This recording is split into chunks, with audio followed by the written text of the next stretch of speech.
So I'm going to show you now how to make measurements, how to weigh chemicals on the balance. So over here, I'm going to show you the equipment that we're going to be using. We've got two different types of scoops. Here's our chemical we're going to be measuring. This is a copper solid, so it's bright blue, very pretty. This scoop here, you'll notice, is a little bit bigger. So we use this when we want to use bigger amounts. Now, if you need to measure something smaller, like say you're working on the analytical balance and you need something that's 0.002 grams, you might use something like this. It has an even smaller end on this side so that you can get smaller amounts of chemical onto the balance more accurately. So you can use either one of these, whichever one you prefer. So let me show you now our weigh boats. So these are what we call weigh boats. We've got two different ones here. We've got a smaller one for smaller amounts, and we've got this larger one here for larger amounts. So what we're going to do is measure out some copper solid and transfer these into two different types of containers, a beaker and a volumetric flask, which is things that you're going to be using in the lab here. Okay, so let's look at our top loading balance. So the first thing you're going to notice on this balance is that there's actually some little spots here. So these are chemicals that are left over from somebody else using it. So the first thing you want to do whenever you go to use a balance, if it's dirty, take your brush and just brush off all these solids. Okay, and this is going to help make your measurements more accurate. It's going to get those chemicals off. One thing you'll notice as well is whenever I touch it, it's changing the mass.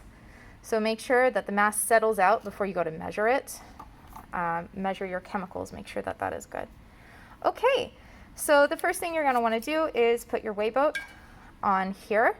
Now if you'll notice, my mass has gone up. So in order to set this back to 0 so that it's not measuring the mass of our weigh boat, what you want to do here is you want to push the tare button. The tare sets it back to 0. So now it's not measuring the mass of our weigh boat.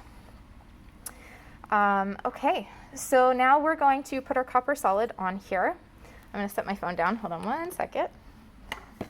Get this positioned for you. All right, so let's go ahead and measure our copper solid. Now, whenever you're using chemicals, make sure that you are always wearing gloves. So I'm going to go ahead and do that, put my gloves on. Okay, so we're going to open our stock bottle here. And I'm going to measure out a specific amount on here. All right, so you'll want to keep adding until you get it as close to the number as you can. So I'm going to measure out 0.1 grams of copper solid. I'm going to do my best to do that. Woo. Okay, so now I've got 0.11 grams, so I may have to take just a little bit off, so we're going to do that. Let's pull just a tiny little bit off. Okay, great. All right, so now we've got our 0.1 grams of copper solid. Now the next thing you're going to want to do is transfer this into your containers.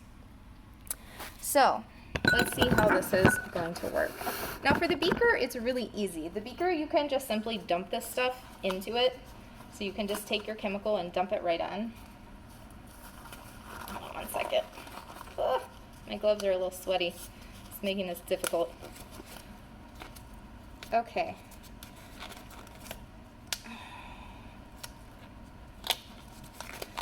All right, so for the beaker, it's very simple. You can just dump this straight in. Now, for the volumetric flask, this is a little bit more challenging. You'll notice that the volumetric flask has a narrow diameter on the top. And so if you were to try to just pour this in here, it's going to be kind of hard to get in there. It might spill out on the sides. So we're going to use a funnel instead to keep everything in there. Okay, so we've got the majority into the bottom of the flask, but if you'll notice on my weigh boat, there's actually still some little bits of copper solid. And those didn't come off when I kind of shook it. Like I can't quite get them all off. So what you're going to want to do here is take your DI wash bottle right here, and we're just going to simply rinse off the rest of the chemical. Because that's what you're going to be doing anyways. You're going to be putting water in with your chemical to make a solution, most likely. So now that will help me get all of the solid off of my weigh boat. And you're going to want to make sure you get it off all of the funnel, so you can clean the sides of the funnel here with the water. And then when you go to make your solution, right here, we're going to want to fill this up. So for our volumetric flask, one thing you'll notice, there's a line right about here. These volumetric flasks only measure one volume. This is a 100 ml volumetric flask, so it only measures 100 milliliters of water. And this is the line to which we have to fill it in order to get that 100 milliliters. So one trick with these DIY wash bottles that I want to show you is these tops screw off, which is really great when you have to use a lot of water, so that I'm not taking so much time squirting in there. So I'm just going to go ahead and pour this in. All right. Let's pour it in.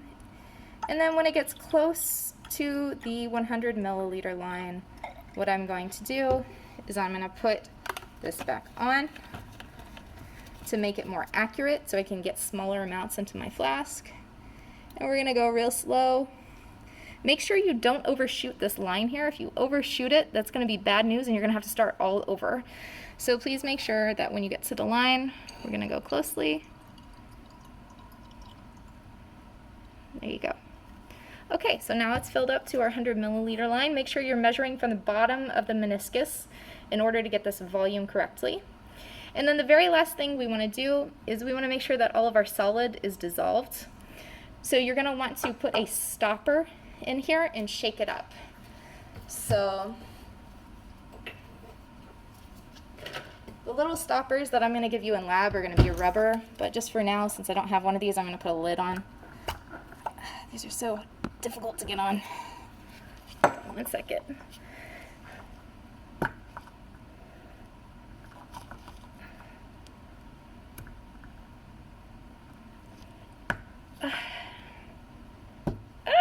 Okay, so I've got my lid on the flask, and then what you're going to want to do is you're going to want to mix it up like this to make sure that all of your solid is dissolved and you have your solution of specific molarity that you've made. So that's how to make a solution, and that's how to use balances in order to measure out chemicals.